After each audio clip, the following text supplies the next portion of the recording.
Today, we are reading Psalm 8, verse 3 and verse 4. And the Bible says, "When I consider your heavens, the work of your fingers, the moon and the stars, which you have set in place, what is mankind that you are so mindful of them? Human beings that you care so much for them." That's a Psalm of David. And David was wondering why God is so much concerned about man.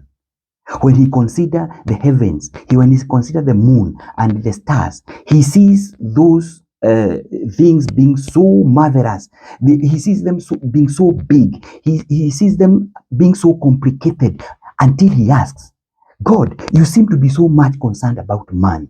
Compared to these marvelous works that you've done, you seem to care so much about man. So who is this man that you're so mindful about, that you are so caring about? Who is this man? And that is the message that I'm asking us this morning or this day. Who is man? Who are we that God is so much concerned about?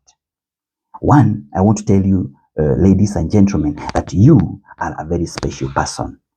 In the eyes of God and in the eyes of the world, you are a very special person. And another thing is that you were created in God's own image. You are a wonderful person. That's what the Bible says, that we are wonderfully made by God. You are wonderfully made by God. And God expects you to represent Him here on earth. God expects you to do the best when you are here on earth. God expects you to be an ambassador here on earth. So my brother and my sister, as you move wherever you go, I want you to note that you are God's ambassador. When you look at your life, when you look at yourself, are you a good representative of God? And who is a representative of God? A representative of God is an imitator of God. And who is God? God is loving. God is caring. God has good plans. So you should also have the same.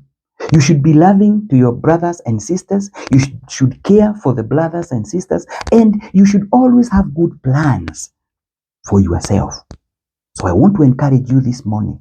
And I want to tell you that God is expecting you to represent Him here on earth.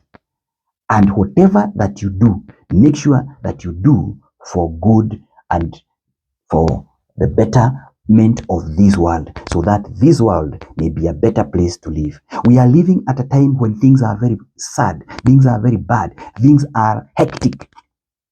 And in the midst of all this, you are supposed to be a God's representative. You are not supposed to be a partaker of the bad things, but you are supposed to change. You are supposed to make sure that you change the world where you are. May God bless you and may He do you good.